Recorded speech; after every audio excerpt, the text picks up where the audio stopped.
Hey guys, let's roll. What are we talking about? Second video of the day.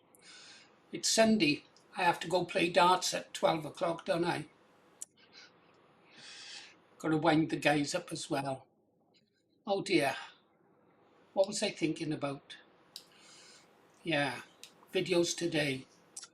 Whether I shall turn out to be the hero of my own life, or whether that station will be held by anybody else. These videos must show.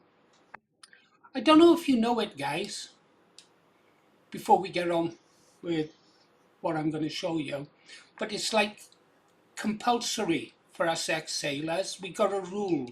Well, it's not a rule, it's the law. When you exit the Navy, you are required by law to tell Navy stories to every human being you meet for the rest of your life. Yeah, that is my fate. So I'm going to tell you a story about the Navy. Let's go to this ship, HMS Bulwark. Is it R09, R08, a pennant number? I can remember the call sign, it was GKYD. Right. She carried those helicopters on the flight deck. Those are Wessex. They're from 845 Squadron. That was taken when we was down under in Australia. She either carried 42 Commando Royal Marines or 45 Commando Royal Marines. Went to Aden with her. That was fun. Guardian Angels. Thank you. Anyhow, so you'd have about 2,000 men on there. And of course, you need toilets, or what they call them in the Navy, heads. And the main sort of heads on that ship were under the flight deck forward, where the helicopters are seen, just behind that hole at the bow. Yeah, they were huge, and I mean huge, kind of open plan. Individual stalls, but they didn't have doors on them because for damage control reasons, for water to flow freely and stuff like that. So they had the toilets, we'll call them toilets, but it's heads, had American style saloon doors on them so you could see people's feet. Of course, in the morning, you do, morning George, morning George, morning George. Well, it wasn't that everybody's name was George. That was the code, if you like, used to say that you were going to use the heads. So early in the morning, first thing, after the pipes had gone to wake us up, what was it? What did they used to say?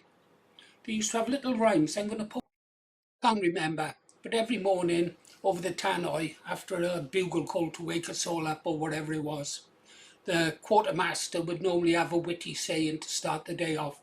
And then you'd see hundreds of men all trooping off to the various heads around the ship. So they'd all be carrying newspapers under their arms, and as they passed people going the other way, returning, it would be, morning George, morning George, morning George. So that's where the saying, going for a morning George comes from. Well, these toilets, stalls if you like, were something to see. They really were. Sailors have great imaginations, and some of them are great artists. You'd find poetry on the walls, yeah, that some of them had crafted, almost works of art, graffiti. Some must have taken many days of sitting to do. And you'd get your pornographic ones as well. And some of them were really creative. Occasionally they'd come around and paint the stalls, but it was a war they could never win, because all a painted toilet stall was to an artist was a new blank canvas. And I wish I could have photographed them. Some of the jokes on them were really hilarious. And of course what you would do is try and change your stall every day. Like, oh, you go, oh, I was in that one yesterday. Yeah, that's the one with the artwork, and that's that one where that guy tried to do the Mona Lisa. Yeah. Oh, and stall 7 has rape of the Sabine women in. Yeah. And then you had your Playboy stalls as well, which were very graphic. So, anyhow, that's my naval story for the day. Oh no, now we come to home. Morning, George. In the early days of my relationship with my wife, I used to like to leave her a present in the morning in the toilet. I get up before her, so I used to leave her love logs, I called them, floaters. And she'd go hysterical. Now she insists that before she uses the toilet, I go in and flush it first because she never knows where I'm going to leave her. Well, anyhow, I thought I can't keep on doing that to her, and besides, the joke is worn a bit thin after like 20, 30 years. So I come up with a new one. I found out that Miley's dog food, or some of it type dog biscuits, they float. Yeah. So what I've taken to doing is dropping 5 or 6 of them into the toilet and see how many days it takes for them to flush away. Yeah, they do go eventually, but so that is now the new thing I do to wind up my wife. These little round balls of biscuit floating around in her. Anyhow, you've got to get your fun where you can, can't you? What's the point of having a wife if you can't torment them? Okay, guys, so here we are. No more laughing, let's be serious. Restore Britain. What am I going to show you? Well, obviously, I'm going to be talking about or showing you something from Rupert the Bear. Follow the Bear. Aim high, vote low. Restore Britain. First, though, we're going to go and have a look at Carl Benjamin. See what he's saying. I thought this was quite interesting.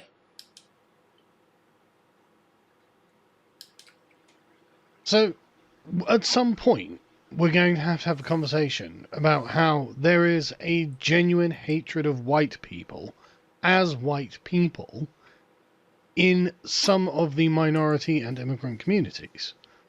They genuinely seem to dislike white people because they're white and because they're different. And you can see this at the academic levels, the intellectual levels, but you can also see it very much on the street level. I've got 2 clips that we're going to watch just to emphasize the point. Okay, well, as far as we're concerned, that was clip 1. NYC psychiatrist something or other. White people are psychopathic.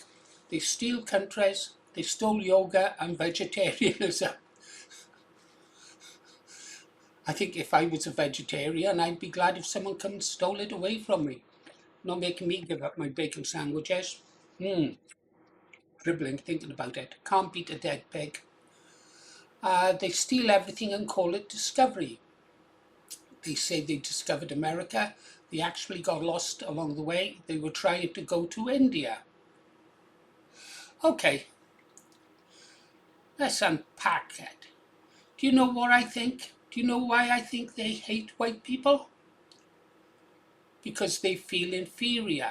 I'm not saying they are inferior. Some of you might say that. I couldn't possibly comment. But I genuinely think that non-whites feel inferior. I mean, imagine, say, being a sub-Saharan with the IQ of a Welsh house brick. Yeah? They didn't even invent the wheel in Africa. They couldn't invent the wheel on their own in Africa. I'm not talking about North Africa now where the Egyptians and people like that were. I'm on about sub-Saharan Africa. No wheel, no 2-story buildings. Where else were they not inventing the wheel? Australia, the Aborigines couldn't invent a wheel. America, North America. When I was a boy, I used to play cowboys and Indians. We used to have great fun. Now, cowboys and Native Americans doesn't have the same ring, does it? You know, bang, bang, bang. You know, I got myself a Native American. Or I just, don't, Paul, let's keep the channel open. Yeah, they didn't invent the wheel either. Used to drag things around on the back of their horses. A couple of wheels would have made it a bit easier. Yeah. So I really think, you think about all the inventions the white race has given the world, all the great discoveries. Yeah, no wonder they feel inferior and hate us. It's like at school, everybody hated the bright boy at the top of the class. Yeah, I've never got over that. Anyhow, let's have a look at the second clip that Carl Benjamin is talking about. 1 second. We're on the Epoch Times, guys. How European elites are silencing dissent and replacing voters. It's quite interesting. This guy, they're discussing the growing issue of censorship across Europe and the broader threats facing democratic processes. He examines how European elites seek to maintain control from blocking certain candidates and parties from elections to discrediting and smearing political opponents. He also says European politicians are openly discussing the replacement of their native populations with immigrants that they see as more favourable voters. Yet amid these tactics, is there evidence that the establishment is losing ground? The rise of populist parties throughout Europe suggests voters are increasingly rejecting the dominant narrative and demanding change. Conversation also turns to the United Kingdom. Is the British state becoming hostile to its own citizens? And do we need leaders who prioritise the interests and needs of the native population? Well, we know we need change, and the man to make that change is Rupert Lowe. This video, I'm not sure if I'll play this. It's quite long, but I've watched it. Let's just play the beginning out of courtesy. Pushing misinformation, undermining the integrity of elections, undermining European security, etc., etc. So there's the narrative that they built is, as it were, designed to be impervious to criticism. Jacob Reynolds talks about the European censorship complex and how it threatens the most basic democratic freedoms. The intervention in the election in Romania, the effective outlawing of up until then the most popular politician in France, Marine Le Pen, from running in the next presidential election, the constant incessant talk in Germany about banning the AfD, that everywhere you go there's a desire to just ban the party. Okay. Later on he talks about what is happening with Spain, where they just given citizenship to over 500,000 illegal immigrants, yeah. And he goes on to talk about the deliberate replacement of voters and why the elites, if you like, our political classes, are deliberately replacing indigenous populations with people they feel it will be easier to control and who would be more likely to vote for their continued existence. Yeah, it's quite frightening. Nationalists from all across Europe, all the white world, must come together to put an end to this and put an end to those people who brought this down upon us. They know who they are. I think they begin to get frightened. Okay, so that was that video clip. That was over on the Epoch Times. I go there now and again. It's quite interesting. Some good articles. Next, there's what you've all been waiting for, guys. Yeah, this is the one. Da, da, da, da, da, da. No, that's Robin Hood. I can't remember Rupert Bear theme tune. Hold on, guys. Here we go, folks. Give a big welcome to Rupert Lowe. He saved every one of us. Take it away, Rupert. You're the man. Follow the bear. Is we talked about this. I sense it's happening everywhere on Yes. a much bigger scale than we realise. So, I walked into Parliament this morning, I got 2 policemen said to me, keep doing what you're doing, we follow everything you're doing on Instagram. These are people who are being oppressed by the people at the top of the police force. People are being oppressed by the people at the top of the NHS. Oppressed almost everywhere you go. You've got this wretched DEI agenda. You've got these jumped up little squirts who are basically oppressing people rather than actually leading them properly. So the question is, at what point do people actually stand up for themselves? They're frightened. I think it's happening. Yes. And the British people, again, historically, it takes a lot to change them. But I think they're on the turn. And I think, we at Restore, we love supporting what you're doing. We think it's fantastic. And I think we've built quite a good relationship with you now. And we'll go on doing that. But I think it's happening everywhere, Charlie. I think people are now realising that they're actually not well led, that Parliament is dysfunctional, that the people who are effectively elected as their representatives have no power. Yeah. The power of Parliament's been undermined. They're elected representatives.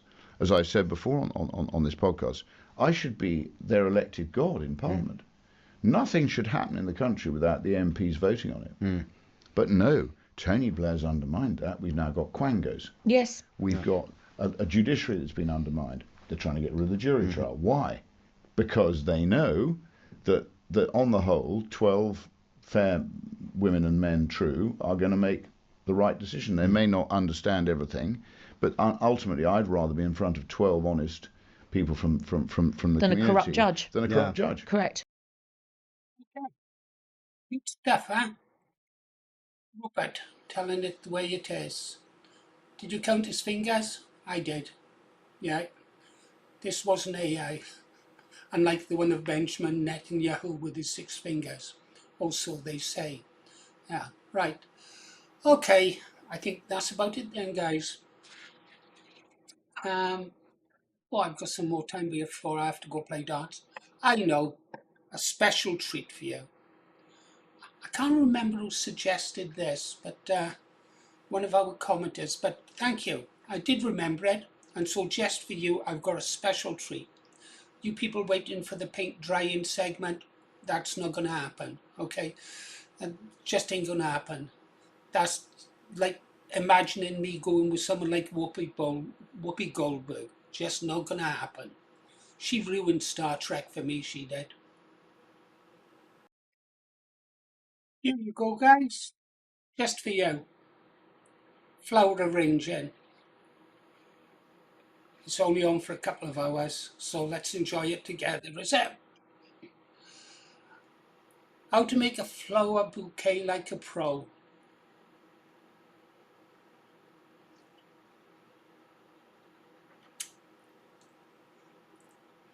I've turned the sound off to it. You've got to work some things out for yourself. I think I'll just let this play now. I'll